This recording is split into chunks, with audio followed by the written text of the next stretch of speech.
नमस्कार। आप सुन रहे हैं लेट्स माई कारपोरेट दुनिया। इस खास एपिसोड में हम विस्तार से बात करने वाले हैं भारत के सबसे तेजी से बढ़ते क्विक कॉमर्स स्टार्टअप ज़ेपेटो के बारे में, जिसने अपने आईपीओ की ओर एक बड़ा कदम बढ़ाते हुए अपना स्टेटस ज़ेपेटो प्राइवेट लिमिटेड से ज़ेपेटो लिमिटेड कर लिया है। यह बदलाव सीधे तौर पर संकेत देता है कि कंपनी जब औपचारिक रूप से पब्लिक मार्केट की तैयारी कर रही है, किसी भी प्राइवेट कंपनी का लिमिटेड कंपनी में परिवर्तित होना यह दर्शाता है कि यह पब्लिक निवेशकों को अपने साथ जोड़ने के लिए तैयार हो रही है, अपनी गवर्नेंस को मजबूत कर रही है और सेबी के उन अनुपालनों की दिशा में कदम बढ़ा रही है जो आईपीओ के लिए अनिवार्य होते हैं। ज़ेपेटो ने यह बदलाव एक ऐसे समय में किया है जब कंपनी अपने कारोबार के उच्चतम विकास चरण में है। पिछले कुछ वर्षों में ज़ेपेटो ने न केवल ऑपरेशन क्षमता बढ़ाई है, बल्कि बाजार में अपनी उपस्थिति और ग्राहक आधार को भी तेजी से विस्तार दिया है। लेकिन ज़ेपेटो की यह कहानी सिर्फ आईपीओ तैयारी की नहीं है।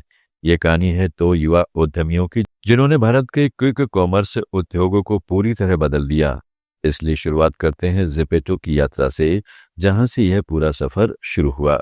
ज़ेपेटो की नींव 2021 में पड़ी। इसके संस्थापक आदित्य पलीचा और कैवल्य बोहरा दोनों मात्र 19 साल के थे। दोनों स्टैनफोर्ड यूनिवर्सिटी में अपनी पढ़ाई शुरू करने वाले थे, लेकिन महामारी की परिस्थितियों के कारण भारत लौट आए। लॉकडाउन के दौरान इन्हें महसूस हुआ कि लोगों के लिए समय पर ग्रोसरी और रोजमर्रा की चीजें पाना कितना कठिन हो गया है। उन्होंने देखा कि भारतीय रिटेल और डिलीवरी सिस्टम में तेजी और दक्षता की कमी है। इसी अनुभव ने इन दोनों को उद्यमिता की ओर प्रेरित किया। सबसे पहले उन्होंने किराना कार्ट नाम से एक स्टार्टअप शुरू किया, जो लोगों को 40 से 45 मिनट में किराना सामान पहुंचाने का वादा करता था। हालांकि इस मॉडल में निर्भरता स्थानीय दुकानों पर थी और स्केलेबिलिटी सीमित थी। कई महीनों के प्रयोग के बाद उन्होंने एहसास किया कि यदि इन्हें तेज डिलीवरी संभव बनानी है तो इन्वेंट्री, सप्लाई चेन और स्टोर नेटवर्क पूरी तरह अपने नियंत्रण में रखना होगा। इसी सोच ने उन्हें पाइवोट करने के लिए प्रेरित किया और किराना कोर्ट बंद करके ज़ेपेटो की शुरुआत की गई। ज़ेपेटो का मॉडल स्थानीय दुकानों पर आधारित नहीं, बल्कि खुद के डार्क स्टोर नेटवर्क पर आधारित था। इससे इनका लक्ष्य 10 से 15 मिनट की तेज डिलीवरी देना संभव हो सका। शुरुआती दिनों में ज़ेपेटो ने सिर्फ मुंबई में काम करना शुरू किया, लेकिन इनकी एग्जीक्यूशन क्षमता और तकनीकी आधारित सिस्टम ने उन्हें बहुत कम समय में देश के सबसे बड़े शहरों तक पहुंचा दिया। दिल्ली, एनसीआर, बेंगलुरु, हैदराबाद, पुणे, चेन्नई में ज़ेपेटो ने तेजी से विस्तार किया। बाद में कंपनी ने ज़ेपेटो कैफ लॉन्च किया, जो कॉफी और ready to eat food items की तेज डिलीवरी करता है। ज़ेपेटो के बिजनेस मॉडल ने निवेशकों का ध्यान जल्दी आकर्षित किया। कुछ ही समय में कंपनी यूनिकॉर्न क्लब में शामिल हो गई। ज़ेपेटो की खास बात यह थी कि यह सिर्फ एक ऐप नहीं, बल्कि एक टेक ड्रिवन लॉजिस्टिक इंफ्रास्ट्रक्चर बन चुका था, जिसमें एआई आधारित इन्वेंट्री प्लानिंग, बेहतर डिमांड फोरकास्टिंग और तेज सप्लाई चेन जैसे फीचर्स शामिल थे। अब आते हैं ज़ेपेटो के हालिया प्रदर्शन पर। कंपनी ने इस फाइनेंशियल ईयर में 11,110 करोड़ का टर्नओवर हासिल किया, जो पिछले साल की तुलना में लगभग 2.5 गुना अधिक है। यह वृद्धि साधारण नहीं, बल्कि एक ऐसे व्यवसाय के लिए बेहद महत्वपूर्ण है जहां लागतें भारी होती हैं और मार्जिन कम। ज़ेपेटो का दावा है कि उसके कई बाजार में कंट्रीब्यूशन मार्जिन पॉजिटिव जोन में पहुंच चुका है। कंट्रीब्यूशन मार्जिन वह पहला वित्तीय संकेत है जिससे पता चलता है कि कंपनी अपने संचालन की मूल लागत को कंट्रोल कर रही है और नुकसान घटने लगा है। ज़ेपेटो की एक बड़ी उपलब्धि इसका ऑर्डर वॉल्यूम है। एक साल पहले जहां ज़ेपेटो दिन में करीब 5 लाख ऑर्डर्स पूरा करता था, वहीं अब यह संख्या बढ़कर 17 लाख प्रतिदिन तक पहुंच चुकी है। यह 3 गुना वृद्धि दर्शाती है कि उपभोक्ता क्विक कॉमर्स को अपनाने में कितनी तेजी दिखा रहे हैं। ज़ेपेटो का मजबूत नेटवर्क, लगातार बढ़ते डार्क स्टोर, बेहतर इन्वेंट्री प्रबंधन और तकनीक आधारित निर्णय लेने की क्षमता इस वृद्धि के मुख्य कारण है। हाल ही में ज़ेपेटो ने अपनी सबसे बड़ी फंडिंग हासिल की, $450 मिलियन, यानी लगभग 3,800 करोड़। इस फंडिंग ने कंपनी को आईपीओ की तैयारी और विस्तार दोनों के लिए ईंधन दिया है। कंपनी अब अधिक डार्क जोन स्थापित कर रही है, अपने लॉजिस्टिक ऑपरेशंस को अपग्रेड कर रही है और एआई तथा मशीन लर्निंग आधारित तकनीकों पर निवेश बढ़ा रही है ताकि मांग और सप्लाई के बीच सही तालमेल बैठाया जा सके। क्विक कॉमर्स एक चुनौतीपूर्ण मॉडल है। इसकी सबसे बड़ी दिक्कत है उच्च लागत, जैसे डार्क स्टोर का किराया, डिलीवरी स्टाफ का प्रबंधन, इन्वेंट्री वेस्टेज और डिस्काउंट। लेकिन ज़ेपेटो ने इन चुनौतियों को कम करने के लिए 3 मुख्य रणनीतियां अपनाई है। फास्ट मूविंग प्रोडक्ट्स पर फोकस, वैज्ञानिक इन्वेंट्री मैनेजमेंट और डिलीवरी दक्षता में सुधार। इन प्रयासों के कारण कंपनी कई क्लस्टर्स में ब्रेक इवन की स्थिति तक पहुंच चुकी है या उसके बहुत करीब है।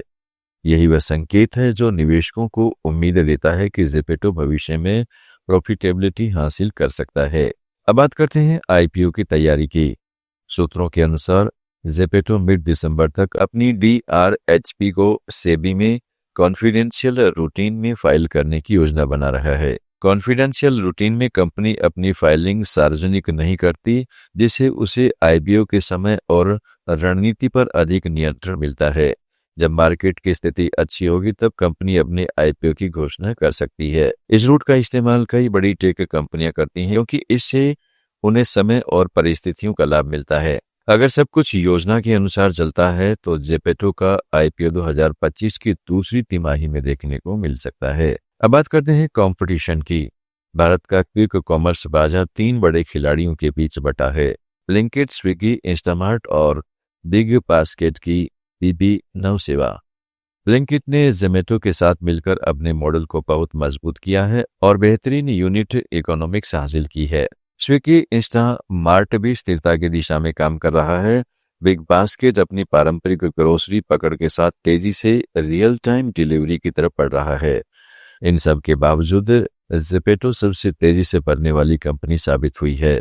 यह फाउंडर्स की नेतृत्व क्षमता, तकनीकी पर फोकस और ऑपरेशन दक्षता ज़ेपेटो को इन प्रतिस्पर्धा में अलग पहचान देती है। ज़ेपेटो का आईपीओ सिर्फ कंपनी के लिए नहीं बल्कि पूरे बाजार के लिए मायने रखता है। यदि ज़ेपेटो सफलतापूर्वक पब्लिक मार्केट में प्रवेश करता है तो इससे पूरे क्विक कॉमर्स उद्योग में निवेशकों का विश्वास बढ़ेगा। इससे संभव है कि ब्लिंकिट भी आईपीओ की तैयारी तेज करे और स्विगी, इंस्टामार्ट, बिग बास्केट जैसी कंपनियां अपनी रणनीतियों को दोबारा परिभाषित करें। कहा जा सकता है कि ज़ेपेटो की कहानी अभी शुरू ही हुई है। 3 साल पहले तो युवाओं का एक सरल विचार था, लोगों तक सामान तेजी से पहुंचाया जाए। आज वही विचार भारत के क्विक कॉमर्स बाजार को दिशा दे रहा है। ज़ेपेटो अब पब्लिक मार्केट की दहलीज पर खड़ी है और आने वाले महीनों में हमें इससे बड़ी कई नई अपडेट्स देखने को मिलेंगी। कॉर्पोरेट दुनिया में आज इतना ही। जुड़े रहिएगा लेट्स माइक के साथ।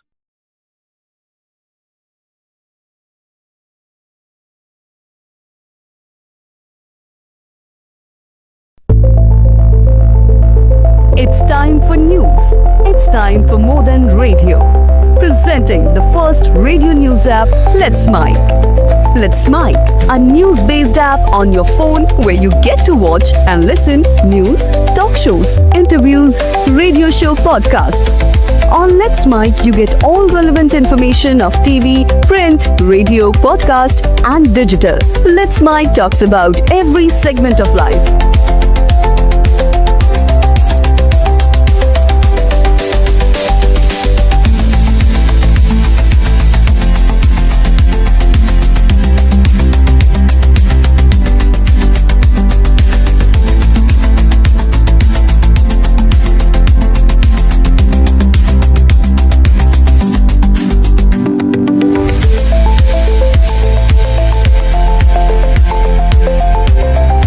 Download the app now from Play Store. Available both on Android and iOS mobile phones.